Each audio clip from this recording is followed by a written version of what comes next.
তিস্তা পরিকল্পনা বাস্তবায়নের কোনো বিকল্প নাই। কার ভালো লাগলো আর কার লাগলো না এগুলা দেখার আমাদের সময় নাই।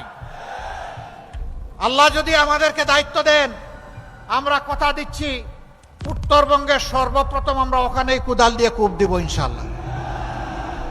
ওটাই আগে বাস্তবায়ন করবো ইনশাআল্লাহ। এই তিস্তাকে জীবন দেওয়ার মাধ্যমে গোটা উত্তরবঙ্গকে আমরা জীবন্ত করে তুলবো ইনশাআল্লাহ। ইনসাফের প্রতীক দাড়িপাল্লা কেড়ে নেওয়া হয়েছিল, শেষ পর্যন্ত আমাদেরকে নিষিদ্ধও করা হয়েছিল।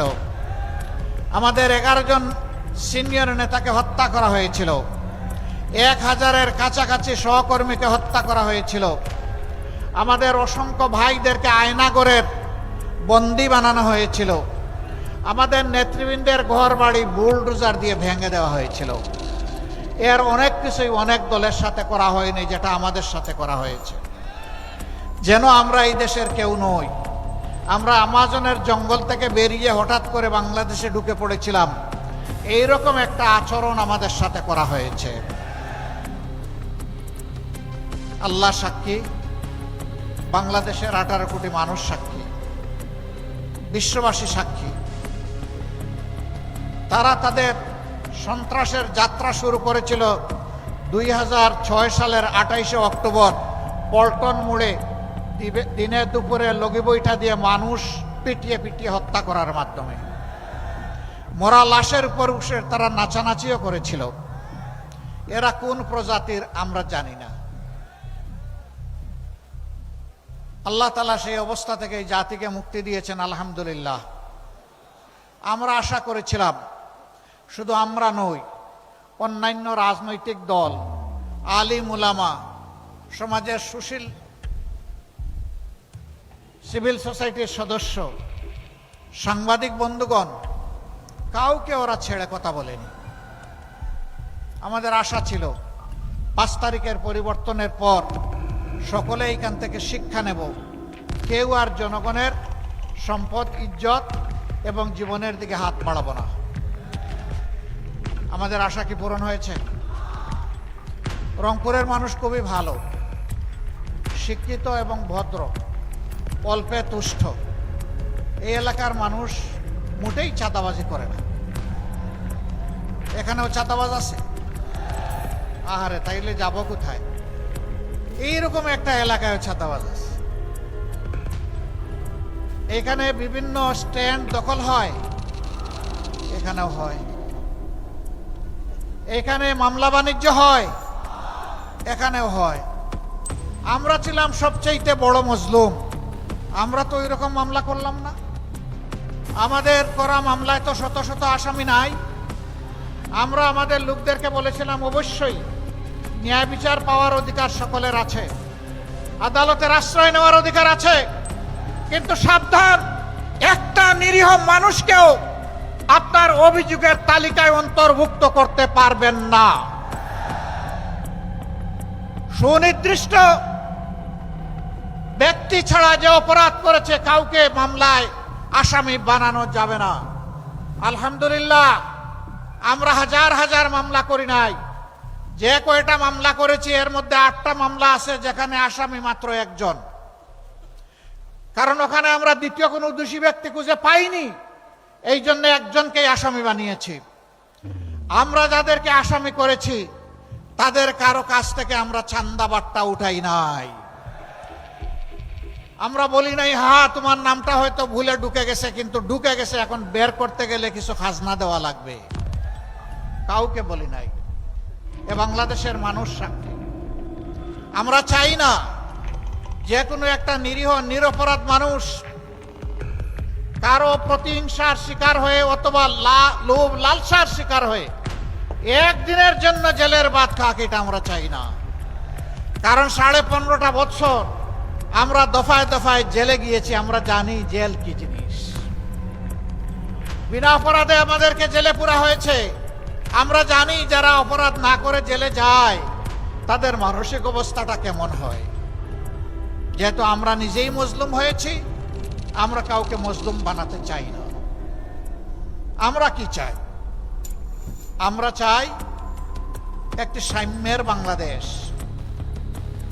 একটি দুর্নীতিমুক্ত বাংলাদেশ, একটি চাঁদাবাজ মুক্ত বাংলাদেশ, একটি দখলবাজ মুক্ত বাংলাদেশ, একটি আধিপত্যবাদ মুক্ত বাংলাদেশ। আমরা চাই আমাদের যুব সমাজ যে দাবি নিয়ে, মৌলিক দাবি নিয়ে রাস্তায় নেমেছিল আর চিৎকার দিয়ে বলেছিল উই ওয়ান্ট জাস্টিস, আমরা চাই সেই ন্যায় বিচারের বাংলাদেশ। এই বাংলাদেশ যারা গড়ার কথা বলবেন তাদের নিজেদের চরিত্র দিয়ে প্রমাণ করতে হবে যে তারা এটার উপযুক্ত। কোন অসৎ দুর্নীতিবাজ তারা যদি অনেক সুন্দর সুন্দর কথা এবং গল্প শোনায়, এদেরকে কখনো বিশ্বাস করবেন না।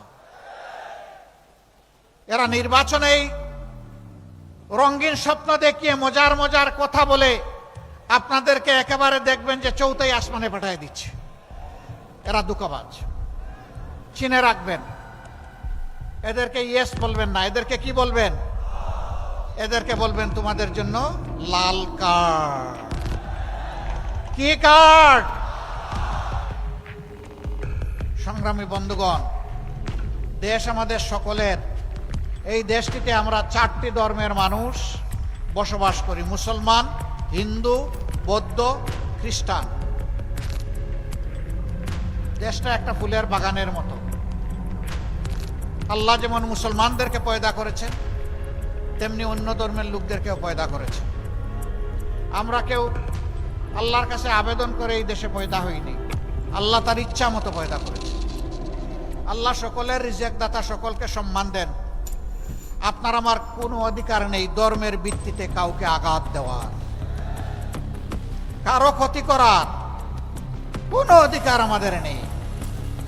বরঞ্চ আমাদেরকে মিলেমিশে একটা উন্নত মানবিক সমাজ এখানে গড়তে হবে।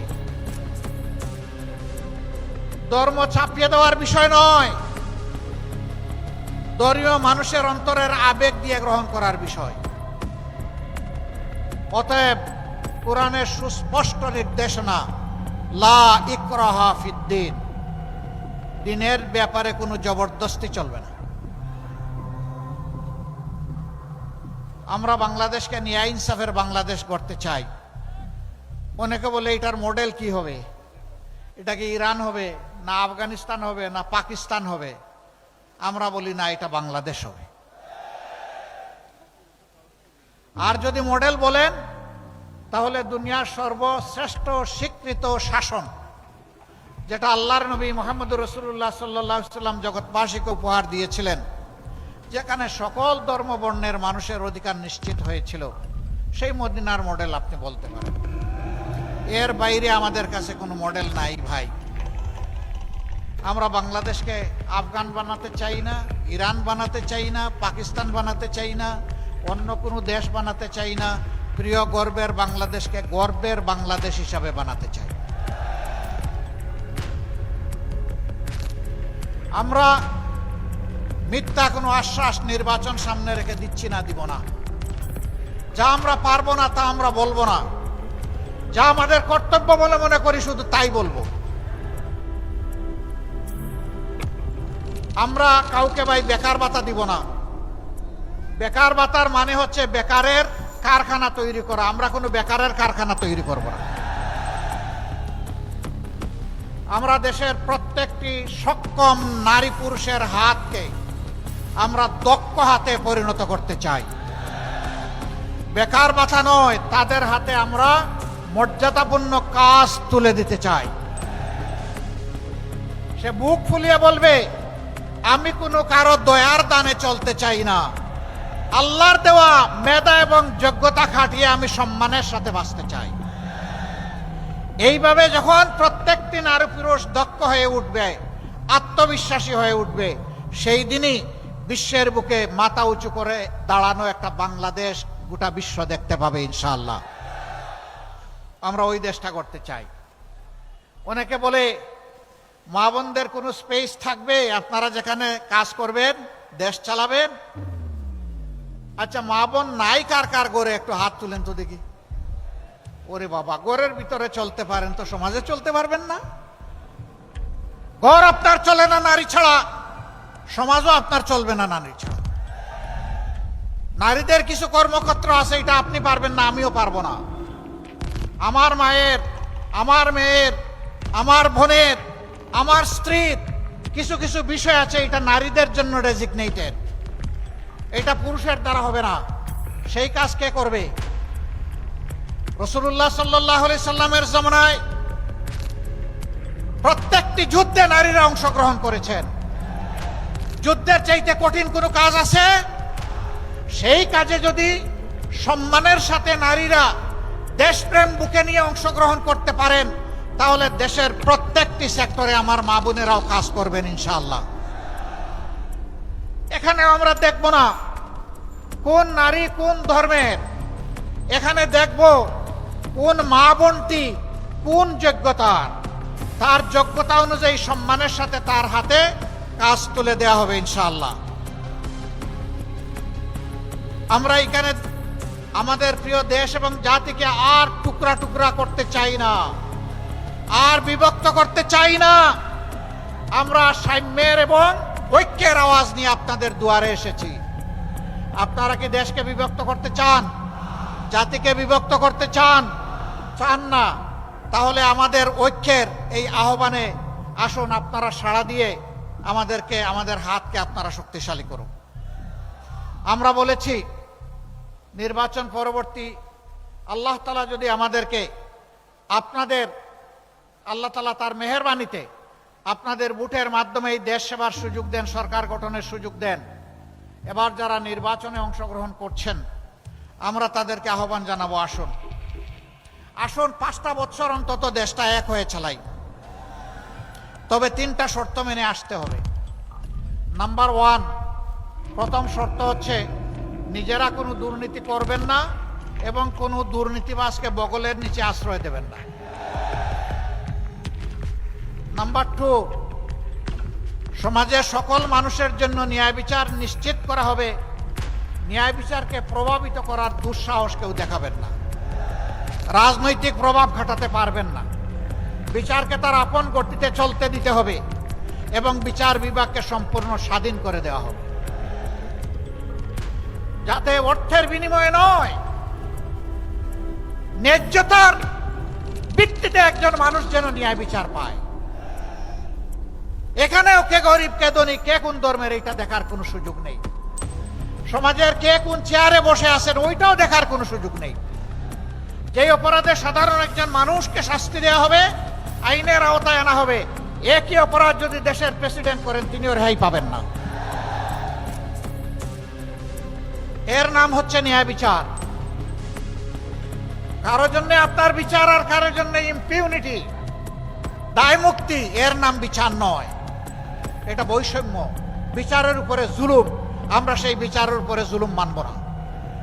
3 নম্বর শর্ত, 54 বছরের বস্তা পচা রাজনীতি যা বাংলাদেশকে দিয়েছে ভালো, আমরা ওই বস্তা পচা রাজনীতি আর চাই না। যেই রাজনীতি তার নেতা নেত্রীকে চোর বানায়, লুটেরা বানায়, সন্ত্রাসী বানায়, ফ্যাসিস্ট বানায়, ওই রাজনীতি আর আমরা দেখতে চাই না। ফ্যাসিবাদ যাতে আর ফিরে না আসে, দুর্নীতিবাজরা আর যাতে সমাজে চলাফেরা করতে না পারে, এমন একটা দেশ এবং সমাজ গড়ার জন্যে দেশবাসী মুখিয়ে আছে। বিশেষ করে রক্ত দিয়ে লড়াই করা যুবকরা, যুবতীরা মুখিয়ে আছে। আমরা তাদের কাছে ওয়াদাবদ্ধ, তোমাদের সেই আকাঙ্ক্ষা পূরণে লড়াই যতদিন চালিয়ে যেতে হয় আমরা প্রস্তুত। এ লড়াই থামবে না। এ লড়াই তখনই পূর্ণতা পাবে যখন জনগণের এবং বিশেষ করে আমাদের যুব সমাজের আকাঙ্ক্ষা পূরণ হবে। সম্মানিত ভাই ও বন্ধুগণ, এই 3 শর্তে যারা দেশ গড়ার কাজে অংশ নিতে চাইবেন আমরা তাদেরকে বলবো মোস্ট ওয়েলকাম। আসেন, সবাই মিলে আমরা আগামীর বাংলাদেশটা গড়ে তুলব, স্বপ্নের বাংলাদেশটা গড়ে তুলব। এবার আসেন, জাতীয় পর্যায়ে তো অনেক কিছু বললাম, রংপুরের ব্যাপারে কি বলা যায়? এখানকার মানুষ খুবই ভালো, এত ভালো যে নিজের দাবিটাও ভালো করে বলে না, এত ভদ্র নিজের দাবি আদায়ে মজবুত লড়াইও করে না। তাই বলে কি রংপুরের মানুষ আমাদের সৎ ভাই? না, আমরা পরস্পর ভাই ভাই। কিন্তু 54 বছর কি আচরণ করা হয়েছে রংপুরবাসীর সাথে, এর সাক্ষী আপনারা, আমি নই। রংপুর এই বিভাগ কি অপরাধ করেছে? বাংলাদেশের শস্য ভাণ্ডার এই উত্তরবঙ্গ, কিন্তু এই শস্য যারা ফলায় তাদের মুখের দিকে তাকানোর কোনো দায়িত্ব কি সরকারের নাই? যদি থেকে থাকে তাহলে প্রতি বছর বর্ষা আসার সাথে সাথে এই এলাকার মানুষ আতঙ্কগ্রস্ত হয়ে পড়ে কেন? তিস্তা, ধরলা, ব্রহ্মপুত্র, আরেকটা কি জানি, করতোয়া নাকি না, হ্যাঁ করতোয়া, এই যে নদীগুলো, এইগুলো আল্লাহর দান, বিশাল নিয়ামত। কিন্তু দশকের পর দশক এই নদীগুলার উপরে অত্যাচার করা হয়েছে, এগুলাকে জীবন দিয়ে রাখা হয়নি। বাজেট বরাদ্দ হয়েছে, নদীর বালু উপরে উঠে নাই, টাকা পকেটে এবং পেটে চলে গেছে। যার কারণে আজকে যখন ঢাকা থেকে আসছিলাম, উপর থেকে দেখলাম এত নদী নয়, এক একটা বিশাল মরুভূমি। এই নদীকে জীবন ফিরিয়ে দিতে হবে। নদী জীবন ফিরে পেলে উত্তরবঙ্গ জীবন ফিরে পাবে ইনশাআল্লাহ। তাই তিস্তা পরিকল্পনা বাস্তবায়নের কোনো বিকল্প নাই। কার ভালো লাগলো আর কার লাগলো না এগুলা দেখার আমাদের সময় নাই। আল্লাহ যদি আমাদেরকে দায়িত্ব দেন, আমরা কথা দিচ্ছি উত্তরবঙ্গের সর্বপ্রথম আমরা ওখানেই কুদাল দিয়ে কূপ দিব ইনশাআল্লাহ। ওটাই আগে বাস্তবায়ন করবো ইনশাআল্লাহ। এই তিস্তাকে জীবন দেওয়ার মাধ্যমে গোটা উত্তরবঙ্গকে আমরা জীবন্ত করে তুলবো ইনশাআল্লাহ। এইখানে তিস্তা মহাপরিকল্পনা যখনই বাস্তবায়ন হবে তখন অনেকগুলা উন্নয়নের দুয়ার খুলে যাবে। আমরা ইনশাআল্লাহ জায়গায় জায়গায় এগ্রো বেসড ইন্ডাস্ট্রি গড়ে তুলব। আপনাদের পণ্যের ন্যায্য মূল্য নিশ্চিত করা হবে, পণ্য সংরক্ষণের যথাযথ ব্যবস্থা করা হবে। ফলমূল যা ফলে উত্তরবঙ্গে তা দিয়ে সারা বছর বাংলাদেশের মানুষ আনন্দে খেতে পারত, কিন্তু এগুলা সংরক্ষণের কোনো ব্যবস্থা নেই বলে খুব তাড়াহুড়া করে পচে গলে অথবা বিক্রি করে সব শেষ হয়ে যায়। আমরা এই যন্ত্রণা থেকেও উত্তরবঙ্গের আমাদের চাষি কৃষক ভাইদেরকে বের করে আনতে চাই। এখনো মানদাতার আমলের কৃষি ব্যবস্থা এখানে চলবে কেন? যুগ বহুদূর এগিয়ে গিয়েছে। আমরা আধুনিক প্রযুক্তি নির্ভর কৃষি শিল্পের বিপ্লব ঘটাবো ইনশাআল্লাহ। এই বিপ্লব শুধু উত্তরবঙ্গের ভাগ্য খুলে দিবে না, এই বিপ্লব বাংলাদেশের 18 কোটি মানুষের কপাল খুলে দেবে। আমরা উত্তরবঙ্গকে কৃষি বিপ্লবের রাজধানীতে পরিণত করতে চাই। এর জন্যে কৃষি প্রযুক্তি ভিত্তিক বিশ্ববিদ্যালয় করতে হয়, তাই করা হবে ইনশাআল্লাহ। ইন্ডাস্ট্রি স্থাপন করতে হয়, সেইটা করা হবে। সরকারি, বেসরকারি এবং যৌথ উদ্যোগ সব কিছুতে যদি আমরা সেই উদ্যোগ নিতে পারি, বিদেশিরাও এখানে বিনিয়োগ করতে আসবে। এরকম যখন ইন্ডাস্ট্রিয়াল বেস হয়ে যাবে, আর উত্তরবঙ্গের মানুষকে ছোট্ট একটি চাকরির জন্য পেরেশান হয়ে ঢাকার দিকে ছুটতে হবে না। উত্তরবঙ্গই ঢাকার ফ্যাসিলিটি ঘরে ঘরে এনে দেবে। আমরা চাই না উত্তরবঙ্গ আর বঞ্চিত থাকুক। বলবেন যে এরকম তো যুগে যুগে অনেকেই বলেছে, আপনারা যে কথা রাখবেন তার নিশ্চয়তা কি? আমরা 5 আগস্ট বলেছিলাম আমরা কথা রাখবো, হে জাতি আমরা মজলুম, কিন্তু আমরা কারো উপর থেকে প্রতিশোধ নিব না। আল্লাহর কসম, একটা মানুষের দিকে আমরা হাত বাড়াইনি। আমরা কি কথা রেখেছি? আমরা বলেছিলাম আর্থিকভাবে আমাদেরকে ক্ষতিগ্রস্ত করা হয়েছে, কিন্তু তাই বলে আমরা চাঁদাবাজি করব, এটা হবে না। আমরা কি চাঁদাবাজি করেছি? আপনাদের সাথে দেওয়া কথা আমরা রক্ষা করেছি। আমরা বলেছিলাম আমরা মামলা বাণিজ্যে নামবো না, আমরা নামি নাই। আমরা কি কথা রাখতে পেরেছি? ইনশাআল্লাহ আমরা কথা রাখবো। আমাদের 2 জন ভাই মাত্র 5 বছরের জন্য 3টা মন্ত্রণালয় পরিচালনা করেছিলেন। সততা, স্বচ্ছতা এবং দক্ষতার সাথে তারা সেই মন্ত্রণালয় পরিচালনা করেছেন। তারা সৎ ছিলেন, তারা স্মার্ট ছিলেন, তাদের দিকে কেউ আঙ্গুল তোলার সাহস করে নাই।